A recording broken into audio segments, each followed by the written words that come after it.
سن 41 کے موسم خزاں کا ذکر ہے کہ مجھے نیو یارک کا سفر اختیار کرنا پڑا۔ ایک ہفتے پہلے میں مغربی افریقہ کے جنگلوں میں 2 سال کاٹ کر آیا تھا۔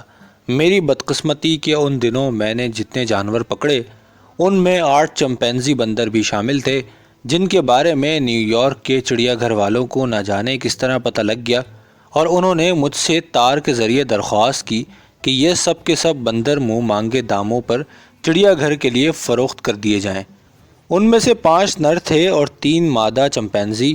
میں نے ان بندروں کو ہوائی جہاز کے ذریعے نیو یارک بھیج دیا اور خود فلوریڈا چلا گیا، جہاں میری بیوی کے رشتہ دار رہتے تھے۔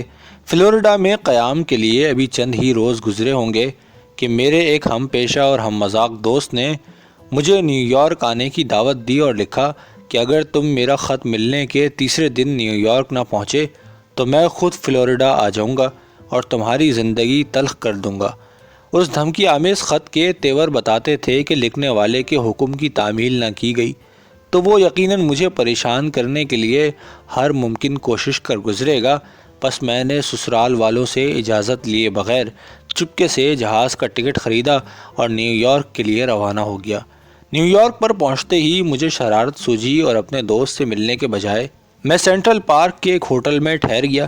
چونکہ میں جنگلوں کی آزاد فضا میں رہنے کا عادی ہو چکا تھا، اس لیے نیو یارک کے اس آرام دہ ہوٹل کا کمرہ مجھے قید خانے کی کوٹری سے بھی بدتر محسوس ہو رہا تھا۔ یہاں ایک عجیب سی گھٹن تھی۔ آدھی رات کے وقت میں اس کمرے سے بیزار چہل قدمی کے ارادے سے باہر نکلا اور چھٹے ایونیو کی جانب چل پڑا۔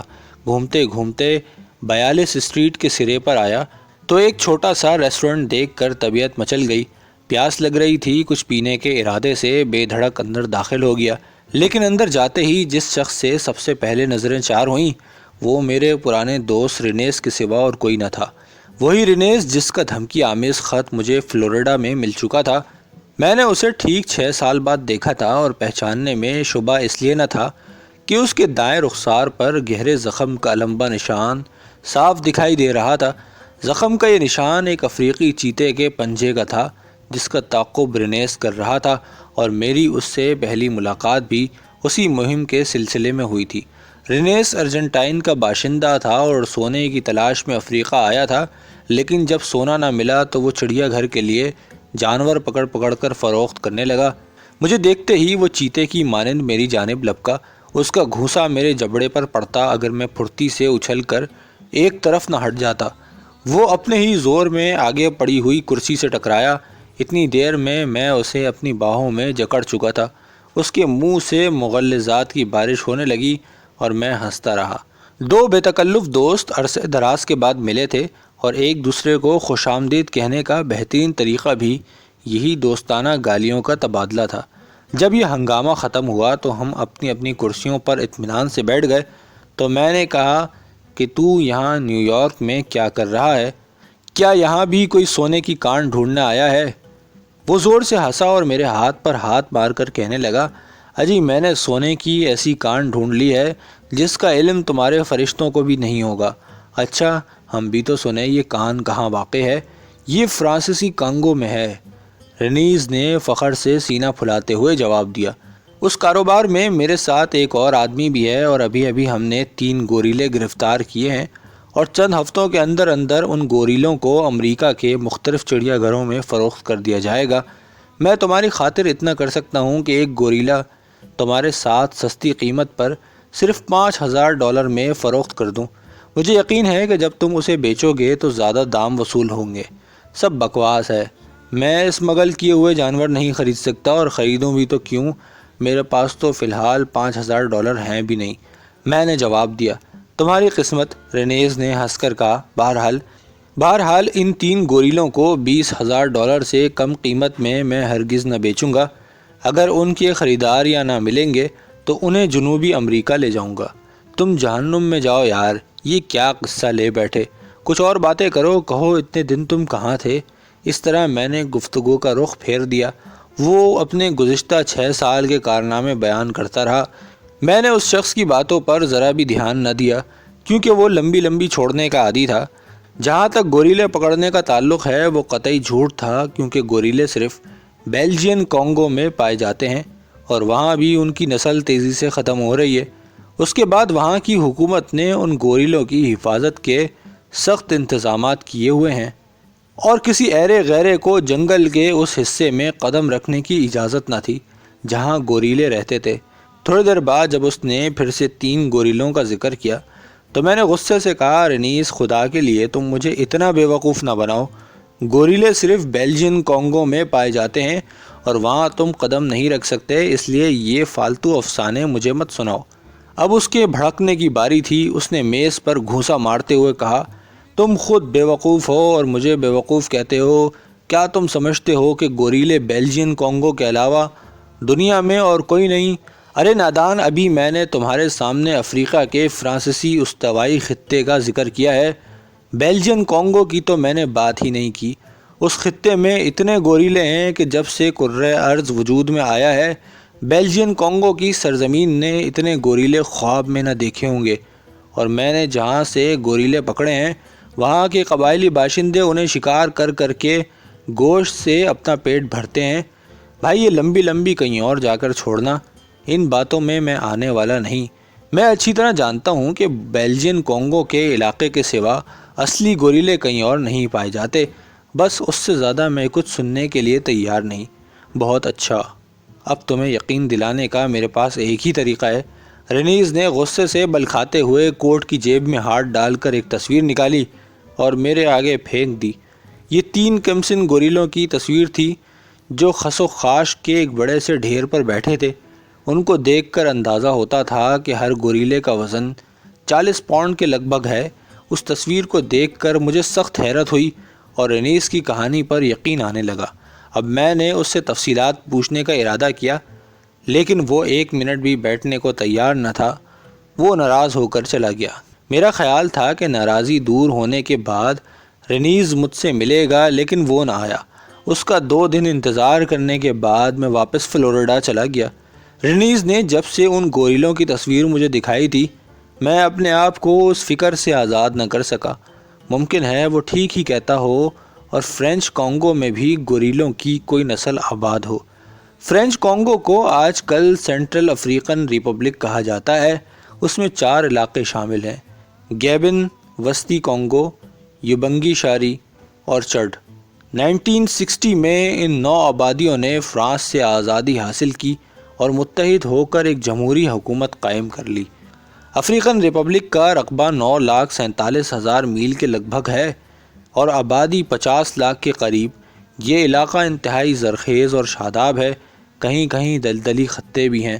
کانگو یہاں کا عظیم الشان دریا ہے۔ ہزاروں مربع میل میں پھیلے ہوئے گھنے جنگل اور پہاڑی سلسلے ہیں۔ ندیاں اور چھوٹے دریا بھی کثرت سے ہیں۔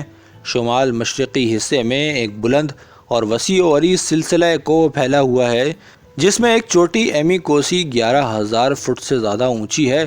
گھنے اور تاریک جنگلوں میں ہزاروں قسم کے کیڑے مکوڑے، حشرات الارض، پرندے اور چرندے سے لے کر ہاتھی جیسے جانور بھی پائے جاتے ہیں۔ البتہ شیر اور چیتے کمیاب ہیں۔ دریاؤں میں دریائی گھوڑے عام ہیں۔ اس علاقے کا کوبرا سانپ بہت مشہور ہے جس کا کانٹا پانی بھی نہیں مانگتا۔ چمپینزی بندروں کی کئی نسلیں یہاں آباد ہیں، لیکن میری معلومات کے مطابق گوریلے ان جنگلوں میں نہیں تھے۔ تاہم میں نے تحقیق کا فیصلہ کر ہی لیا اور ایک لائبریری میں جا کر جب اس خطے کا معائنہ کیا تو پتہ چلا کہ واقعی یہاں گوریلوں کا کبھی وجود تھا۔ 1856 میں ایک فرانسیسی سیاح اور شکاری پول ڈی چلیو نے گیبن کی سیاحت کے دوران میں اپنی ڈائری مرتب کی تھی، جس میں وہ لکھتا ہے کہ یہ پراسرار جنگل دنیا کا ایک بہت بڑا عجوبہ ہے۔ یہاں ہزاروں نرالے جانور میں نے دیکھے، جن میں بہت سے جانوروں کے اسکیچ میں نے بنا لیے ہیں۔ دریاؤں میں چھوٹی بڑی مچھلیوں کی بے شمار قسمیں ہیں جن کو یورپ والوں نے کبھی دیکھا بھی نہ ہوگا۔ 18 فٹ لمبے مگرمچھ ہیں اور جنگلوں میں دوڑنے والے سرخ بھینسے تو شاید ساری دنیا میں کہیں بھی نہیں پائے جاتے ہیں۔ یہاں میں نے جنگل میں سے گزرتے ہوئے چند گوریلے بھی دیکھے ہیں جن کے جسموں پر لمبے لمبے سیاہ بال تھے۔ ان کے بازو بہت لمبے ہیں اور شکل انسان سے حیرت انگیز طور پر مشابہت رکھتی ہیں۔ یہ شہادت ایسی ٹھوس اور واضح تھی کہ مجھے اپنے اوپر شرم آنے لگی اور میں نے رنیز کو جھٹلانے کی جو حماقت کی تھی اس پر سخت افسوس ہوا۔ اگرچہ فرانسیسی سیاح نے گیبن کے جنگلوں میں 100 سال پہلے گوریلوں کو دیکھا تھا اور غیر ممکن ہے کہ اب وہاں ان کا وجود نہ ہوتا، تاہم مجھے رینیس کو جھٹلانا نہیں چاہیے تھا۔ اب اتفاق دیکھیے کہ ایک روز میں اپنے والد مرحوم کی لائبریری میں چلا گیا۔ وہاں دوسری کتابوں کے درمیان رکھی ہوئی پال ڈی چلیو کی کتاب بھی میری نظر آئی، جسے بچپن میں بہت شوق سے پڑھتا تھا، اور کیونکہ اس میں دلچسپ واقعات کے ساتھ ساتھ تصویریں بھی تھیں، اور مجھے خوب یاد ہے کہ اس کتاب میں گوریلوں کی تصویریں خاص طور پر میں بہت شوق سے دیکھا کرتا تھا، اور سب سے پہلے مجھے اسی کتاب نے بتایا تھا کہ دنیا میں انسانوں سے ملتی جلتی ایک مخلوق بستی ہے جو ابھی اپنے ابتدائی دور میں ہے۔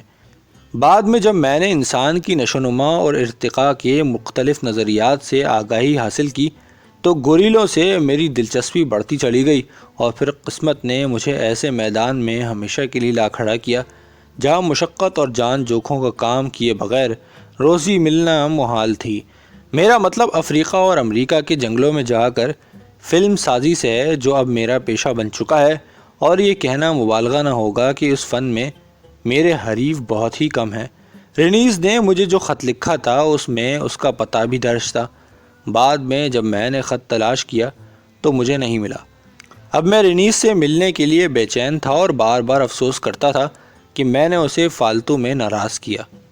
نیو یارک جیسے بڑے شہر میں اس کا سراغ پانا آسان کام نہ تھا، تاہم مجھے امید تھی کہ ایک روز اس کی خفگی دور ہو جائے گی اور وہ مجھے دوبارہ خط لکھے گا۔ اس دوران میں مجھے خود فرینچ کانگو کے بارے میں تازہ معلومات حاصل کرنی چاہیے۔ چند ہفتوں کی خط و کتابت اور ادھر ادھر سے پوچھ گچھ کے بعد مجھے اتنا تو پتہ چل گیا کہ بیلجین کانگو کے دارالحکومت برازیل سے شمال کی جانب تقریباً 300 میل کے فاصلے پر ایک خطہ ایسا ہے جہاں گوریلے پائے جانے کا امکان ہے۔ اس خطے کے متعلق بعد ازاں مجھے پتہ چلا کہ ابھی تک اس کے بارے میں کوئی تحقیق نہیں کی گئی، کیونکہ یہاں جنگل نہایت گھنا اور دشوار گزار ہے۔ قدم قدم پر سینکڑوں فٹ گہرے دلدلی میدان ہیں، جھیلیں بکثرت ہیں، اور ان جنگلوں میں قدیم باشندے آباد ہیں، لیکن تحقیق کے باوجود ان کے بارے میں زیادہ معلوماتیں نہیں ملتی۔ میں نے نقشے پر اس خطے کو تلاش کیا تو وہاں بھی اتنی جگہ خالی تھی، تاہم اتنی تحقیق کا نتیجہ یہ نکلا کہ میں کسی حد تک رینیس کے بیان کردہ کہانی پر ایمان لے آیا۔ اس سے پیشتر میں نے فلوریڈا میں چمپینزی بندروں کی ایک پرورش گاہ قائم کر رکھی تھی۔ چمپینزی بندروں کی کئی نسلوں میں مشرقی اور مغربی افریقہ کے جنگلوں سے لایا تھا، اور انہوں نے نہایت حیرت انگیز طور پر مجھے مالی فائدے پہنچائے تھے۔ میں سوچنے لگا کہ کیوں نہ گوریلوں کی بھی ایک پرورش گاہ بنائی جائے۔ بیلجین کانگو کی حکومت نے اپنے علاقے میں سے گوریلے مارنے والے اور لے جانے والوں کے لیے 10 سال کی قید بامشقت کی سزا مقرر کر رکھی تھی، اس لیے وہاں سے تو گوریلے لانے کا سوال ہی پیدا نہ ہوتا۔ البتہ فرینچ کانگو کے اس گمنام اور پراسرار خطے سے اگر رینیس جیسا شخص گوریلے پکڑ کر لا سکتا ہے، اور بقول اس کے کہ وہاں کے باشندے انہیں شکار کر کے گوشت پر گزارا کر رہے ہیں، تو پھر میرے لیے یہ کام کرنا کچھ زیادہ مشکل نہ تھا۔ چنانچہ اسی دن سے میرے سر پر اس پراسرار معمے کو حل کرنے کی دھن سوار ہو گئی، اور میں برازیل جانے کے لیے تدبیریں سوچنے لگا۔ مجھے یقین تھا کہ اگر وہاں سے میں چند نر اور مادہ گوریلے فلوریڈا لے آؤں تو پھر میرے تو وارے نیارے ہو جائیں گے۔ آپ کو یاد ہوگا کہ یہ زمانہ دوسری جنگ عظیم کے شباب کا تھا۔ ہٹلر کی فوجیں آندھی طوفان کی طرح جرمنی سے اٹھیں، اور انہوں نے تمام یورپ کو اپنی لپیٹ میں لے لیا تھا۔ افریقہ بھی اس کے استبدادی کارروائیوں سے محفوظ نہ تھا، اور ایسا معلوم ہوتا تھا کہ ہٹلر پورے افریقہ پر قبضہ کرنے کے منصوبے بنا رہا ہے۔ ہر آنے جانے کے تمام راستے مسدود ہو چکے تھے۔ سمندروں میں اتحادیوں اور نازیوں کے درمیان ہولناک جنگ چل رہی تھی۔ میں نے فیصلہ کر لیا کہ خواہ کچھ ہو مجھے برازیل پہنچنا چاہیے۔ فلوریڈا کے سرکاری حلقوں میں بھی یہ خبر مشہور ہو گئی کہ میں فرینچ کانگو کے علاقے سے گوریلے لا کر ان کی پرورش گاہ قائم کرنا چاہتا ہوں۔ چنانچہ کئی ماہرین علم حیوانات اور دوسرے سائنسدانوں نے بھی اس تجویز کو پسند کیا کہ وہ اس معاملے میں میری ہر ممکن مدد کریں گے، لیکن بدقسمتی سے ان دنوں حالات اتنے خراب تھے کہ 1944 کے آغاز تک مجھے برازیل جانے کا موقع نہ مل سکا۔ 1.5 سال کا یہ وقفہ مجھ پر عذاب کی مانند گزرا، اور اگر لندن میں مقیم امریکن سفیر جس سے میرے دوستانہ تعلقات تھے میری مدد نہ کرتا تو شاید میں قیامت تک فرینچ کانگو پہنچنے میں کامیاب نہ ہوتا۔ فروری 44 میں جب میں بحر اوقیانوس کو عبور کرنے کی غرض سے ناروے کے ایک جہاز پر سفر کر رہا تھا تو امریکہ کے صدر روزویلٹ کا ایک سفارشی خط بھی فرینچ کانگو کی گورنمنٹ کے نام میری جیب میں موجود تھا۔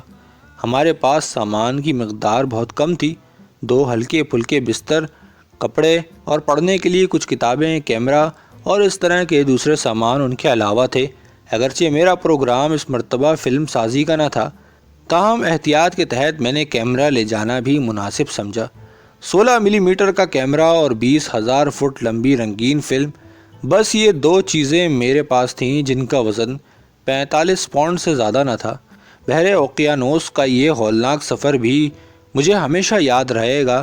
جہاز اگرچہ ناروے کا تھا، جو لڑائی میں شریک نہ تھا، تاہم نازی آبدوز کشتیوں سے کچھ بعید نہ تھا کہ وہ اس غیر جانبدار جہاز کو بھی معمولی سے شبے پر نشانہ بنا سکتے تھے۔ جہاز سیئر 11 کے راستے فرینچ کانگو جا رہا تھا۔ اس کے تمام مسافر دہشت زدہ تھے، ہر شخص دوسرے کو جاسوس سمجھ کر خائف تھا اور آپس میں بات چیت سے کتراتے تھے۔ سبھی کی نظریں مجھ پر تھیں کیونکہ میرے سامان میں کیمرہ اور اس طرح کی دوسری چیزیں شامل تھیں۔ جہاز پر رات کے وقت بالکل اندھیرا رہتا، عرشے پر سگریٹ پینا بھی منع تھا۔ ذرا ذرا سے وقفے پر اس کے اوپر لگے ہوئے سائرن بھیانک آواز میں چلانے لگتے اور ہمارے کلیجے حلق کو آ جاتے۔ یہ سائرن اس خطرے کا اعلان تھا کہ کوئی نازی آبدوز سمندر میں دیکھی گئی ہے۔ خدا خدا کر کے یہ اذیتناک سفر ختم ہوا کہ ہم میاں بیوی فری ٹاؤن کی بندرگاہ پر ہی اتر گئے، ورنہ جہاز تو سیدھا سیئر 11 جا رہا تھا۔ یہاں صدر روزویلٹ کا سفارشی خط بہت کام آیا اور ہمیں ایک امریکن سروس ہوائی جہاز میں برازیل تک جانے کی اجازت مل گئی۔